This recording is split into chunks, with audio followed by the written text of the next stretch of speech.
സുഗമോദേവി സീരിയലിന്റെ ഇന്നത്തെ എപ്പിസോഡ് റിവ്യൂയിലേക്ക് എല്ലാ കൂട്ടുകാർക്കും സ്വാഗതം. അങ്ങനെ പ്രഭയെ മത്സരത്തിൽ നിന്നും പിന്തിരിപ്പിക്കാനായിട്ട് സിദ്ധാർത്ഥനാണെങ്കിൽ വീട്ടിലേക്ക് ഓടിയെത്തുന്നുണ്ട്.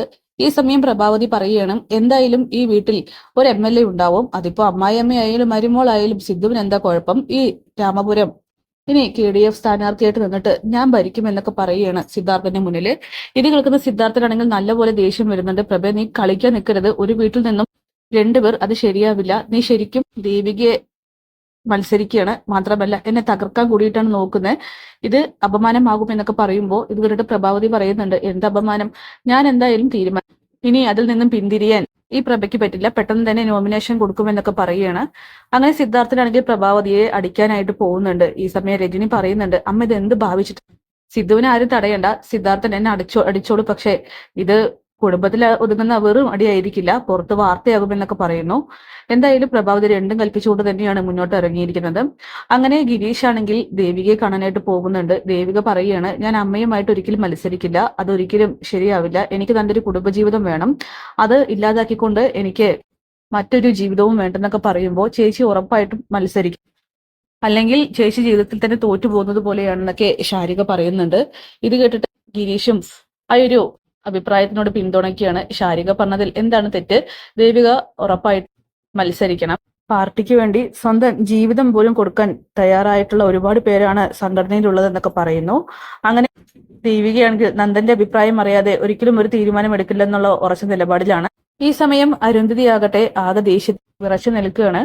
അവരാണെങ്കിൽ CPI ത്യാഗരാജനോടും പറയുന്നുണ്ട്, ആ പ്രഭാവതി ഒരിക്കലും ഇലക്ഷനിൽ മത്സരിക്കാനായിട്ട് പാടില്ല, വിജയിക്കേണ്ടത് ദേവികയാണ്, പ്രഭയാവരുത്. അങ്ങനെ സംഭവിച്ചാൽ അത് എന്റെ തോൽവിയാണെന്നൊക്കെ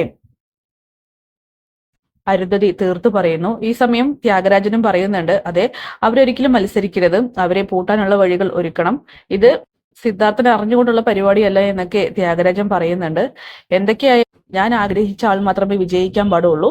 പിന്നെ ആ പ്രഭാവതിയെ എങ്ങനെയാണ് ഇലക്ഷനിൽ നിന്നും പിന്തിരിപ്പിക്കേണ്ടതെന്ന് എനിക്കറിയാം. അവൾ ഒരിക്കലും മത്സരിക്കില്ല എന്ന് പറഞ്ഞുകൊണ്ട് അരുന്ധതിയാണെങ്കിൽ തന്റെ കാര്യങ്ങൾ ചെയ്യാനായിട്ട് തീരുമാനിക്കും. അങ്ങനെ ത്യാഗരാജൻ ചന്ദ്രമതിയോട് വന്നിട്ട് കാര്യങ്ങൾ പറയുന്നുണ്ട്. നിന്റെ ഫ്രണ്ട് കാണിക്കുന്നത് ഒട്ടും ശരി, അവരെ എല്ലാത്തിനും നാശം ഉണ്ടാക്കാൻ വേണ്ടിയിട്ടാണ് ഇറങ്ങി തിരിച്ചിരിക്കുന്നത് അവരെ. അങ്ങനെ ബലരാമനാണെങ്കിൽ തീർത്ത് പറയുന്നുണ്ട്, ഈ ഒരു ഇലക്ഷൻ അത് ചന്ദ്രോത്ത തറവാടിനെ തന്നെ പൊളിച്ചടുക്കും, അല്ലെങ്കിൽ അത് ഉണ്ടാകുമെന്നൊക്കെ പറഞ്ഞ് വളരെ വ്യക്തമായി തന്നെ അയാൾ ചന്ദ്രമതിയുടെ മുന്നിൽ സംസാരിക്കുന്നു.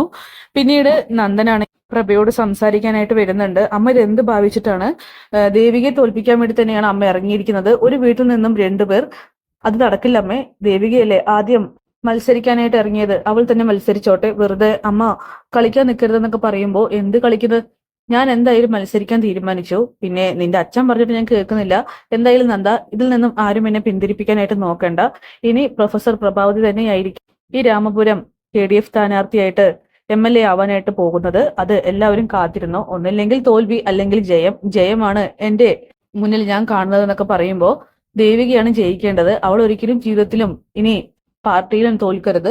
എനിക്ക് എന്റെ ഭാര്യയെ സപ്പോർട്ട് ചെയ്തേ മതിയാകൂ, അവളായിരിക്കണം ജയിക്കേണ്ടതെന്നൊക്കെ പറഞ്ഞുകൊണ്ട് നന്ദനാണെങ്കിൽ തന്റെ നിലപാടിൽ ഉറച്ചു നിൽക്കുമ്പോൾ, ഓഹോ, ഇത്രയും നാൾ നീ ഇങ്ങനെയൊന്നും ആയിരുന്നില്ലല്ലോ ദേവിക, അവള് ഇലക്ഷനിൽ നിൽക്കുന്നത് നിനക്ക് എതിർപ്പായിരുന്നല്ലോ എന്നൊക്കെ പറയുമ്പോൾ, ആയിരുന്നു, പക്ഷെ ഇപ്പൊ ഞാൻ എന്റെ ഭാര്യയെ മനസ്സിലാക്കി. പിന്നെ അമ്മ പറയുന്നത് പോലെ ആ അരുന്ധതി മേഡം അത്ര ക്രൂരയായിട്ടുള്ള സ്ത്രീ ഒന്നല്ല, ആ സ്ത്രീ നല്ലതാണ്. ഞാൻ അവരെയും മനസ്സിലാക്കി. അവർ കാരണം കൊണ്ടാണ് ഞാനും ദേവിയും ഒന്നിച്ചത്. എന്തായാലും അവർക്ക് നല്ല നല്ല നല്ല ചിന്തകൾ മാത്രമേ ഉള്ളൂ, അല്ലാതെ മറ്റൊരു ഉദ്ദേശവുമില്ല. അമ്മയാണ് അവരെ വെറുതെ സംശയിക്കുന്നതെന്നൊക്കെ പറയുന്നു. ഈ സമയം പ്രഭാവതിക്കാണെങ്കിൽ കാര്യം മനസ്സിലാവുകയാണ്. ദേവികയും നന്ദനും ഒരുമിച്ചു, അതായത് അരുന്ധതി ഇടയിൽ കയറിയിട്ടുണ്ടെന്നുള്ള കാര്യം. അങ്ങനെ പ്രഭ പറയുന്നുണ്ട്, നീ നിന്റെ ഭാര്യയ്ക്ക് സപ്പോർട്ട് ചെയ്തോ, സിദ്ധാർത്ഥനും അതായത് നിന്റെ അച്ഛനും നിന്റെ ഭാര്യയ്ക്ക് തന്നെ സപ്പോർട്ട് ചെയ്തോട്ടെ, പക്ഷെ ഞാൻ എന്റെ വഴിക്ക് പോവാൻ തീരുമാനിച്ചു, അതുകൊണ്ട് ആരും തടസ്സം വരരുതെന്നൊക്കെ പറഞ്ഞു പ്രഭയാണെങ്കിൽ നന്ദന് മുന്നിൽ തന്റെ നിലപാടിൽ ഉറച്ചു നിൽക്കുകയാണ്. എന്തായാലും ദേവികയാണെങ്കിൽ നന്ദനെ വിളിക്കും. എന്നിട്ട് താൻ ഇലക്ഷനിൽ മത്സരിക്കണമോ എന്നൊക്കെ ചോദിക്കുമ്പോൾ നന്ദൻ പറയുകയാണ്, അമ്മയുടെ നിലപാട് ഞാൻ അറിഞ്ഞു കഴിഞ്ഞു, അതുകൊണ്ട് നീ എന്തായാലും ഈ ഇലക്ഷനിൽ മത്സരിച്ച് MLA ആവണം, അതിപ്പോ എന്റെ കൂടി ആവശ്യമാണ്, അല്ലെങ്കിൽ അതെന്റെ വാശിയാണെന്നൊക്കെ പറയുകയാണ് നന്ദൻ.